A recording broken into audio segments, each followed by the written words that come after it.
বিশ্ব উষ্ণায়ন, যার ফলে প্রাকৃতিক দুর্যোগ ক্রমাগত বেড়ে চলেছে এবং আগামী দিনে এই পরিস্থিতি আরো ভয়াবহ রূপ ধারণ করতে পারে। আমাদের আজকের ভিডিওটি এই বিষয় নিয়ে। আসুন আজকের ভিডিওতে আমরা সংক্ষেপে পৃথিবীর আবহাওয়া পরিবর্তনের কারণ, তার জন্য ঘটে চলা বিধ্বংসী ঘটনাসমূহ এবং তার প্রতিকারের কিছু উপায় নিয়ে আলোচনা করব।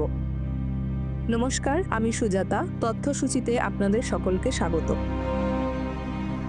বিশ্ব উষ্ণায়নের ঘটনার সাথে আমরা প্রত্যেকেই এখন অল্প বিস্তর পরিচিত। 2024 সাল এখনো অবধি উষ্ণতম বছর হিসেবে গণ্য হয়েছে। প্রথম 11 মাসেই ওই বছরের তাপমাত্রা 1.6 ডিগ্রি সেলসিয়াস বেড়ে গিয়েছে। এটি যে কত বড় একটি ঘটনা তা বোঝানোর জন্য বলি, 2015 সালে প্যারিস চুক্তি অনুযায়ী 196টি দেশ সম্মত হয়েছিল যে পৃথিবীর গড় উষ্ণতা 1.5 ডিগ্রি সেলসিয়াসের নিচে থেমে যাবে। কিন্তু পরিস্থিতি এখন ভয়াবহ রূপ নিয়েছে। এবছরই দেশের বিভিন্ন প্রান্ত একাধিক প্রাকৃতিক দুর্ঘটনার সম্মুখীন হয়েছে। গত বছর আমরা দেখেছি দিল্লির উষ্ণতা প্রায় 50 ডিগ্রি সেলসিয়াস ছুঁয়ে ফেলেছে। এই নিরিখে কলকাতাও কিন্তু পিছিয়ে ছিল না। কলকাতার উষ্ণতাও প্রায় 42 ডিগ্রি সেলসিয়াস ছুঁয়ে ফেলেছিল। এছাড়াও মে মাসে সাইক্লোন রেমাল পশ্চিমবঙ্গ ও বাংলাদেশের উপকূলবর্তী অঞ্চলের প্রভূত ক্ষতি সাধন করেছে। অক্টোবর মাসে দানা উড়িষ্যায় ভূমিস্পর্শ করলেও পশ্চিমবঙ্গেও তার যথেষ্ট প্রভাব ফেলেছে। এইভাবে প্রতি বছর আমাদের পূর্ব উপকূলে ক্ষতির মাত্রা বেড়েই চলেছে। আসাম, মণিপুর, উত্তরপ্রদেশ প্রভৃতি রাজ্যে বন্যার কবলে প্রায় লক্ষাধিক মানুষ ক্ষতিগ্রস্ত হয়েছে। জুলাইয়ের শেষের দিকে কেরালার ওয়ায়নাডের ঘটনা তো আমাদের সকলেরই জানা। সেখানে ভূমিধস ও হড়পা বানে দুটি গ্রাম ধূলিসাৎ হয়ে গিয়েছিল। শুধু ভারতবর্ষ কিন্তু নয়, আমেরিকায় 17টি ঘূর্ণিঝড়, 5টি সাইক্লোন, 2টি তুষার ঝড় এবং রিসেন্টলি দক্ষিণ আমেরিকায় অতি খরা পরিস্থিতি তৈরি হয়েছে, যা কিনা গ্লোবাল ওয়ার্মিং এবং এল নিনোর জন্যই ঘটছে এবং এর ফলে ভয়াবহ ওয়াইল্ড ফায়ার ছড়িয়ে পড়েছে। রিপোর্টে বলা হচ্ছে 700 বছরের মধ্যে সবথেকে ভয়ঙ্কর খরা পরিস্থিতি এই বছর তৈরি হয়েছে আমেরিকায়। আশ্চর্যজনকভাবে মার্চ এপ্রিলে প্রায় বৃষ্টিহীন দুবাই এক বেনজির বন্যা পরিস্থিতির সাক্ষী হয়েছিল। 24 ঘন্টায় বৃষ্টির পরিমাণ সেখানে ছাড়িয়ে গিয়েছিল সে দেশের 1 বছরেরও বেশি সময়কালের বৃষ্টির পরিমাণকে। এই সমস্ত প্রাকৃতিক দুর্যোগ এবং আমাদের চারপাশের ক্রমাগত জলবায়ুর পরিবর্তন, এগুলির জন্য দায়ী গ্লোবাল ওয়ার্মিং অর্থাৎ বিশ্ব উষ্ণায়নের ঘটনা।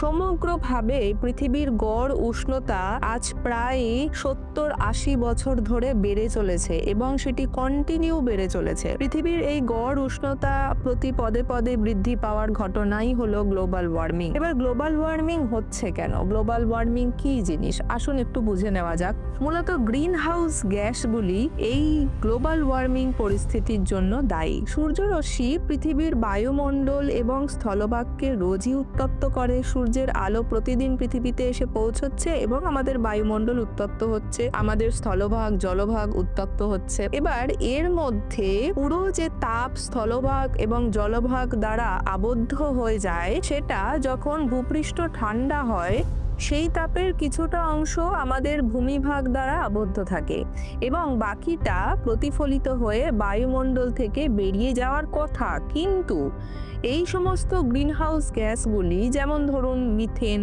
কার্বন ডাই অক্সাইড, সিএফসি অর্থাৎ ক্লোরোফ্লুরোকার্বন, এই সমস্ত গ্রিনহাউস গ্যাসগুলি পৃথিবীকে চাদরের মতো ঢেকে রেখেছে। এবার এই গ্যাসগুলির পরিমাণ এতটাই বেড়ে গেছে, তাই জন্যেই এইগুলি পৃথিবীর বায়ুমণ্ডলকে এইভাবে আচ্ছাদিত করে ফেলতে পেরেছে এবং এই আচ্ছাদনের জন্য ওই অতিরিক্ত তাপ ভূমিভাগ থেকে রিফ্লেক্টেড হয়ে অর্থাৎ প্রতিফলিত হয়ে বায়ুমণ্ডলের বাইরে বেরোতে পারছে না। সিএফসি, CO2, মিথেন এগুলির আচ্ছাদনের দ্বারা সেই অতিরিক্ত তাপ প্রতিফলিত হয়ে আবার পৃথিবীর ভূমিভাগে ফিরে আসছে। এর ফলে সমগ্র ভূপৃষ্ঠের উষ্ণতা, বায়ুমণ্ডলের উষ্ণতা উত্তরোত্তর বৃদ্ধি পাচ্ছে। সামগ্রিকভাবে ভূপৃষ্ঠ এবং বায়ুমণ্ডলের এই উষ্ণতা বৃদ্ধির ঘটনাই হলো বিশ্ব উষ্ণায়ন বা গ্লোবাল ওয়ার্মিং।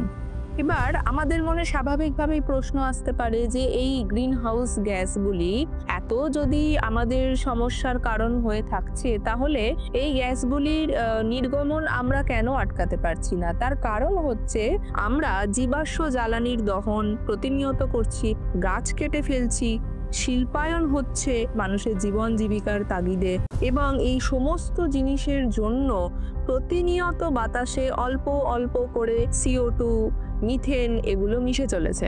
আমরা বাড়িতে এসি ইউজ করছি, আমরা রাস্তাঘাটে বিভিন্ন রকমের যানবাহন ইউজ করছি। এই সমস্ত যানবাহন থেকে, এসি থেকে নির্গত যে ধোঁয়া, সেই ধোঁয়ার মধ্যে এই গ্রিনহাউস গ্যাসগুলি ভরপুর পরিমাণে উপস্থিত, এবং সেই গ্যাসগুলি আস্তে আস্তে প্রতিনিয়ত বাতাসে মিশছে এবং বাতাসে এর পরিমাণ স্বাভাবিকের তুলনায় অনেকটা বেড়ে যাচ্ছে।